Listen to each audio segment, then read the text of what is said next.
साथियों नमस्कार। बिहार विधानसभा चुनाव होने में अब बहुत कम समय बचा है। ऐसे में तमाम जो राजनीतिक पार्टी हैं, चाहे वो जनता दल यूनाइटेड हो या फिर आरजेडी या फिर बीजेपी और कांग्रेस हो, इसके अलावा जन स्वराज पार्टी और एआईएमआईएम जैसी तमाम जो राजनीतिक पार्टी हैं, वो पूरी तरह से बिहार विधानसभा चुनाव को लेकर मैदान में उतर चुकी है। ऐसे में दोस्तों इस बार के बिहार विधानसभा चुनाव में कौन सी पार्टी जो है इस बार बिहार में पूर्ण बहुमत हासिल करती हुई दिखाई दे रही है और कौन बन सकता है बिहार का अगला नया मुख्यमंत्री? ये बड़े सवाल हैं जिनको लेकर आज हम आपको इस वीडियो में बताने वाले हैं।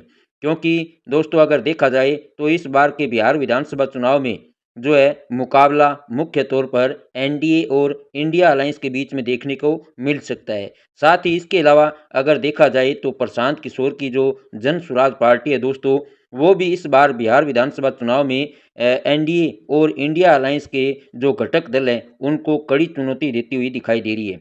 क्योंकि दोस्तों सर्वे में देखा गया है कि प्रशांत किशोर की जो जन स्वराज पार्टी है, उसका जो रुझान है, वो बिहार के जो बेरोजगार युवा हैं, उनके बीच बहुत ज़्यादा देखने को मिल रहा है। जिसके चलते प्रशांत किशोर की जन स्वराज पार्टी ने जो है एनडीए और इंडिया अलायंस के जो घटक दल हैं, उनकी कहीं न कहीं जो टेंशन है, वो बढ़ा दी है। ऐसे में दोस्तों देखना दिलचस्प होगा कि इस बार के बिहार विधानसभा चुनाव में जो एनडीए अलायंस है और इंडिया अलायंस है, उसके अलावा जो जन स्वराज पार्टी है प्रशांत किशोर की, वो इस बार के बिहार विधानसभा चुनाव में कितनी विधानसभा सीटों पर जो है जीत हासिल कर सकती है।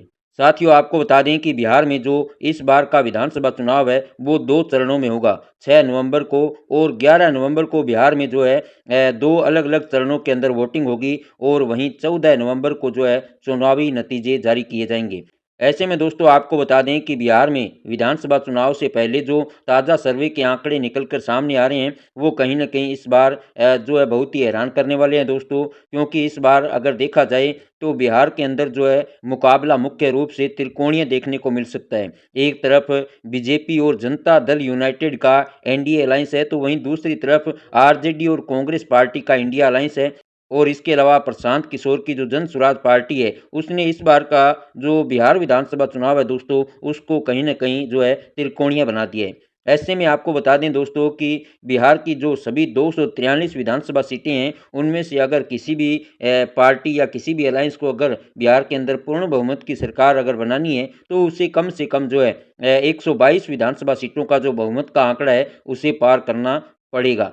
ऐसे में दोस्तों आपको बता दें कि इस बार के बिहार विधानसभा चुनाव के जो ताज़ा रुझान सामने निकल कर आ रहे हैं, उनमें जो है एनडीए अलायंस कहीं न कहीं जो है मजबूत पकड़ बनाए हुए हैं। वहीं इंडिया अलायंस भी कहीं न कहीं जो है इस बार के बिहार विधानसभा चुनाव में एनडीए अलायंस को कड़ी चुनौती देता हुआ दिखाई दे रहे हैं। आपको बता दें दोस्तों कि बिहार विधानसभा चुनाव को लेकर जो ताज़ा सर्वे के आंकड़े सामने निकल कर आ रहे हैं, उनमें एनडीए अलायंस इस बार जो है बिहार के अंदर 123 विधानसभा सीटों पर जो है बड़ी जीत हासिल करता हुआ दिखाई दे रहा है। और वहीं इंडिया अलायंस जो है इस बार के बिहार विधानसभा चुनाव में 105 विधानसभा सीटों पर जीत दर्ज करता हुआ दिखाई दे रहा है। और इसके अलावा प्रशांत किशोर की जो जन स्वराज पार्टी है, वो इस बार 15 विधानसभा सीटों पर जीत हासिल करती हुई दिखाई दे रही है। यानी कि दोस्तों सर्वे के आंकड़ों पर अगर नज़र डालें तो इस बार जो है एक बार फिर से बिहार के अंदर एनडीए अलायंस पूर्ण बहुमत हासिल कर अपनी सरकार बनाता हुआ दिखाई दे रहा है। और वहीं इंडिया अलायंस के जो घटक दल है जनता दल यूनाइटेड और कांग्रेस,